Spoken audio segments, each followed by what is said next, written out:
My parents forced me to co-sign my sister's loan, but months later, one missed payment let me turn their pressure into their downfall. I just need a CO signer. That's it, Jake. Sarah's voice was sweet, too sweet, the kind of tone she used when she wanted something.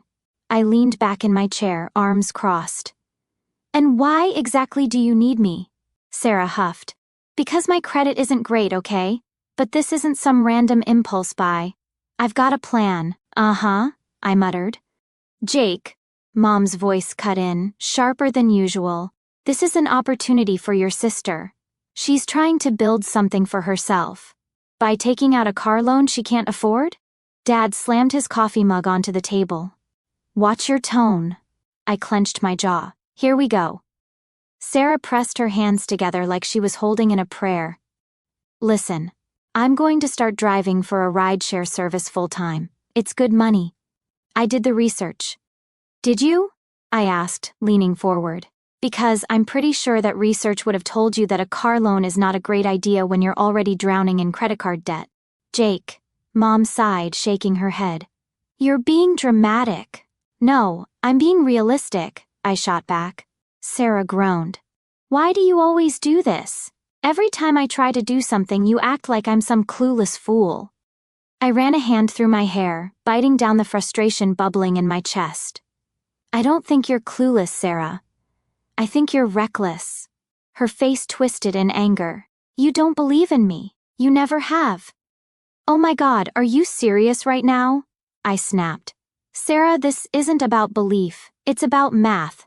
Do you even know what your monthly payment is going to be? Yes, Jake, I do, she spat. And I'll be making double that every month minimum. I glanced at Mom and Dad, expecting some kind of logic from them. Instead, Mom was giving me that tight-lipped, disapproving look she reserved for when I wasn't falling in line. Dad just folded his arms, waiting for me to give in like I always did. Mom spoke first. Jake, she's your sister, and family helps each other. I laughed bitterly. Family helps each other, not screws them over when the payments stop coming in. Sarah gasped, offended. You seriously think I'd do that? Yes, I said flatly. Mom's face darkened. Jake. Dad exhaled through his nose, the way he always did before delivering some fatherly wisdom. You've got a good job, a stable income. This is nothing to you, but it means everything to your sister. It's not nothing, I gritted out. You realize if she stops paying, I'm the one they come after, right? It hits my credit score, my paycheck. Oh my God, Sarah groaned, rolling her eyes. You're acting like I'm some degenerate who can't hold down a job. I raised an eyebrow. Well, Sarah grabbed a throw pillow and chucked it at me. Sarah, Mom scolded. She threw her hands in the air. What? He's being a jerk. Dad pinched the bridge of his nose. Enough. Then he looked at me. Jake, this isn't just about Sarah. It's about us as a family. We believe in her. We're asking you to do the same. I exhaled sharply, looking away. I already knew how this would end. I could fight, or I could sign the papers. Sarah nudged the contract toward me, her voice suddenly softer. Please, Jake. Just this once. My gut screamed, don't do it, but I reached for the pen anyway. Sarah lasted exactly 4 months. At first, she was buzzing with excitement. Jake, I made $250 in one night, she texted me. Told you this was a good idea. For a while, she actually put in the work. She'd wake up early, drive until midnight. Some days, she even turned down plans to stay on the road. And I'll admit, I started to think maybe I was wrong. Maybe she was actually sticking to something for once. Then the excuses started. Ugh, I needed a mental health break. Driving all day is exhausting. Some guy puked in my car and now I need to get it detailed. That's like my whole day's earnings gone. I was going to drive this weekend, but Ashley got free tickets to Miami, and I needed this trip. Jake, you don't get it. I got it. I got it when the first late payment notice came in the mail, addressed to me. I got it when the bank called saying the second payment hadn't gone through either. I really got it when I checked her Instagram and saw a picture of her lounging on a beach with a margarita, the caption reading, "Work hard, play harder with palm tree sparkles." That was the moment I knew. I called her immediately. She didn't pick up. I called again, straight to voicemail. So I sent a text, "Sarah, where's the car payment?" 3 dots appeared, then disappeared. Then finally, "Chill, Jake, I'm handling it." I took a deep breath and replied, "Define handling it." "Nothing." "Fine. If she wanted to play games, I'd take it straight to the source." I called Mom. "Jake, how's my favorite son?" she greeted cheerfully. "I'm your only son, Mom. Where's Sarah?" "Oh, she's out with some friends, I think." "Why?" "She missed her last 2 car payments." Silence. Then a carefully neutral, "Oh." I rubbed my temples. "Oh, that's all you have to say?" "Well, she's been going through a tough time, Jake. You know how stressful this job has been for her?" "She hasn't had this job for a month, Mom. She quit." "She didn't quit.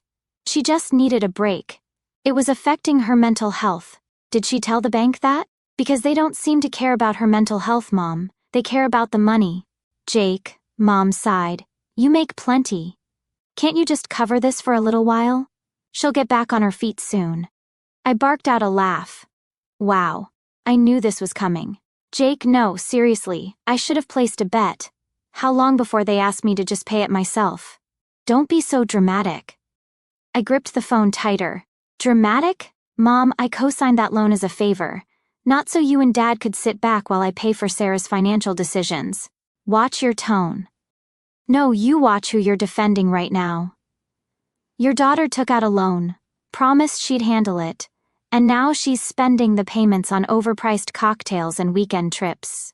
"She's trying, Jake." "No, she's not," I snapped. "She stopped trying the second she knew she could get away with it. And you're just letting her." Mom sighed again. "Listen, I'll talk to her, okay? But you have to be patient with her. She's still figuring things out." I clenched my jaw. "She's 27, Mom. When exactly is she supposed to figure it out? When I'm bankrupt?" "Jake." I was done. "Tell her she has 1 week to fix this. 1. If she doesn't, I'll handle it myself." "What does that mean?" "You'll see." I hung up before she could argue. Sarah wanted to play games. Fine. I was about to end them. Sarah didn't make a single payment. Not in a week, not in 2, not in a month. But you know what she did do?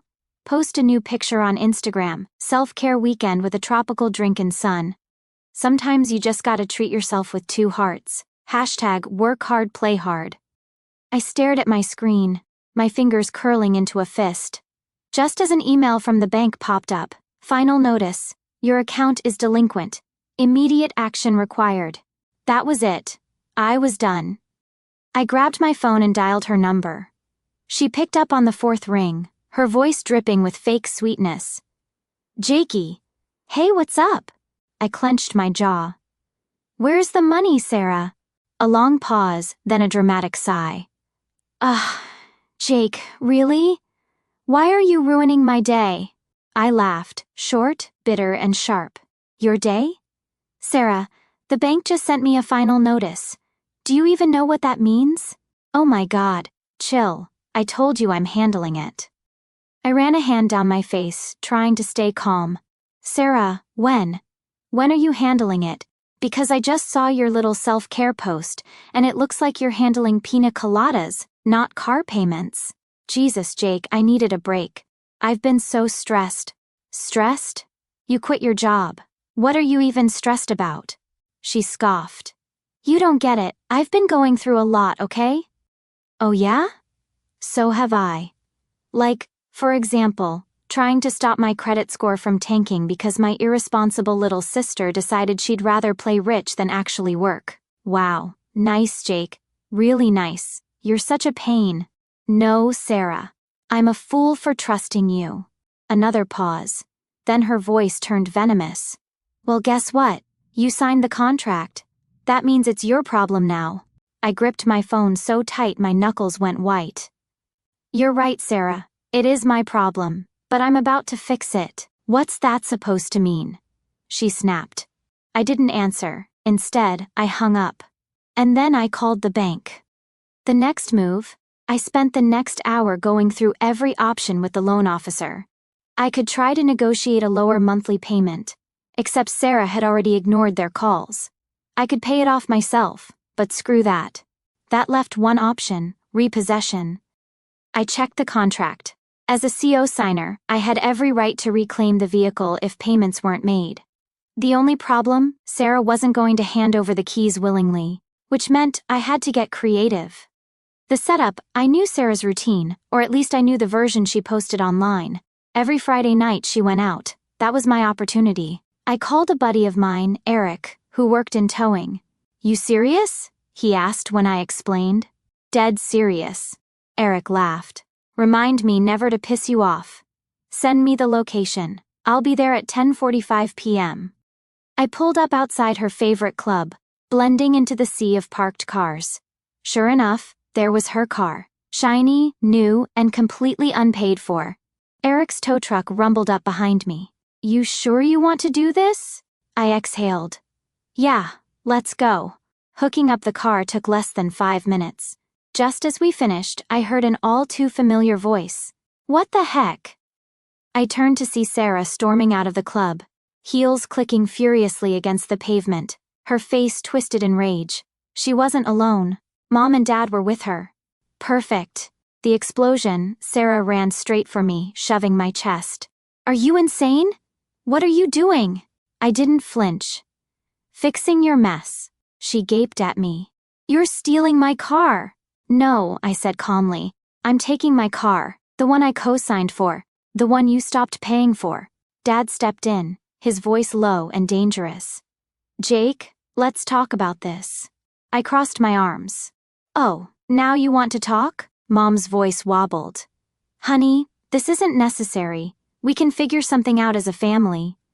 I let out a sharp, humorless laugh. "Oh, now we're a family? Where was that when you told me to just cover the payments while Sarah was partying?" Sarah's face turned red. "I needed this break. You have no idea what I've been dealing with." "Oh, I have every idea," I shot back. "You've been dealing with luxury brunches, overpriced cocktails, and vacations you can't afford." She stomped her foot like a bratty teenager. "You're ruining my life." I stepped closer, my voice dropping. "No, Sarah. You did that all by yourself." She turned to Mom and Dad, her voice breaking. "Are you seriously letting him do this?" Mom looked at me, pleading. "Jake, sweetheart, this isn't fair. She's trying." "She's not trying," I snapped. "She's failing. And I'm done being the safety net." Sarah turned to Eric, her hands on her hips. "You can't do this. I'll call the police." Eric smirked. "Go ahead. They'll tell you the same thing I will. It's legal. Your brother's name is on the contract. He has every right to take it." Sarah's mouth opened and closed, her mind scrambling for a counterattack. Dad clenched his fists. "Jake, stop this right now." I met his gaze. "Or what? You—" I cut him off. I gestured to the car. "Newsflash, Dad. I've been paying my own bills for years. The only one who needs you is her." Silence. Sarah's breath hitched. "We're done." I smiled coldly. "At least now I won't be cleaning up your mess." Eric gave me a nod. "We good?" I turned away from my family, if you could even call them that, and waved my hand. "Yeah, we're good." The tow truck pulled away, Sarah's screams fading into the night. I didn't look back. The silence after the storm was deafening. No screaming phone calls, no endless texts, no fake apologies from Sarah. Just silence. For the first time in months, I wasn't waking up to bank notices or anxiety-inducing missed payments. The car was gone, the loan was settled, and Sarah's financial disaster was no longer my problem. But if I thought she'd just disappear quietly, I was dead wrong. 3 days later, Mom showed up at my apartment. The guilt trip begins. I barely had the door open before she shoved past me, her purse swinging dramatically over her shoulder. "What is wrong with you, Jake?" I sighed. "Good to see you too, Mom." She spun around, eyes flashing. "Do not joke about this. Your sister is devastated. She's in bed crying. She can't even eat. You stole her car." I leaned against the wall, arms crossed. "You mean the car I was legally responsible for? The one she refused to pay for? That car? Jake, she hissed, lowering her voice like she was about to deliver some grand wisdom. Family doesn't do this to each other. I let out a dry laugh. Oh really? Because it kinda feels like family doesn't leave their own to drown in debt while they're sipping cocktails on vacation. Mom's face twitched, but she wasn't backing down. She was trying. You just humiliated her in front of everyone. You embarrassed us. Your father is furious. I stared at her. And what do you expect me to do, Mom? Give her a new car? Pay off her debts? What? She hesitated. Well, your father and I were thinking, since you're in a good place financially. I laughed so hard I actually had to put a hand on my knee. Oh my God, you actually came here to shake me down for money. Mom straightened, offended. It's not like that. No, it is, I said coldly. You're here because Sarah burned every bridge, and now you need me to fix it again. Her lip trembled, but I didn't budge. I was done. Mom tried one last time. Sweetheart, please. We're family. I met her gaze, my voice calm. Then start acting like it. She blinked, and for the first time in my life I saw it, the moment she realized I wasn't bending this time. No fixing, no saving, no sacrificing, just me. Mom clutched her purse, her lips pressing into a thin line. Fine. She turned toward the door. If that's how you want it, don't come crying to us when you need help. I let out a slow breath. You know, it's funny, Mom, I never have. She stiffened but didn't turn around. And then she left. The fallout. Over the next week, the messages started rolling in. Dad, you went too far. Fix this. Sarah, I hate you. I hope you rot. Random cousin I hadn't spoken to in years, bro. Heard you ruined your family. Harsh. I ignored them all. The old me, the family fixer, would have spent hours arguing, justifying, begging them to understand. But I didn't owe them anything. I went to work, hung out with friends, actually enjoyed my life without waiting for the next financial disaster to explode in my face. Then, a week later, Sarah finally hit rock bottom. The desperation play. She called me at 2 a.m. I almost ignored it. Almost. I picked up, half expecting another screaming match. But what I got instead, sobbing. Jake. Her voice was wrecked. I don't know what to do. I sat up. What happened? She sniffled. I can't get to work. A sharp inhale. I lost my apartment. They kicked me out. I closed my eyes. Of course. Mom and Dad won't let me stay, she whispered. They said I need to learn responsibility. I almost choked. The irony. Please, Jake. I don't have anywhere else to go. I exhaled slowly.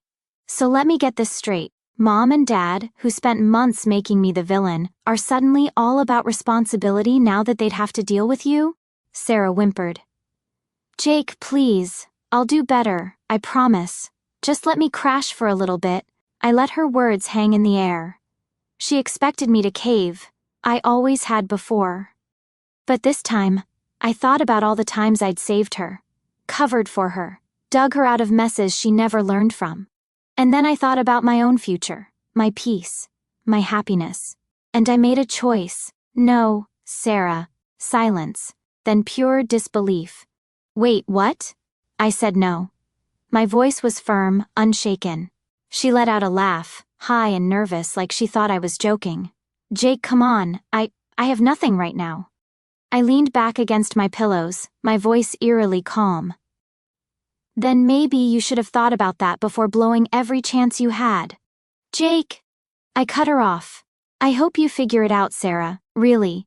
But you're not my problem anymore. And for the first time in my life, I hung up on her. The shift.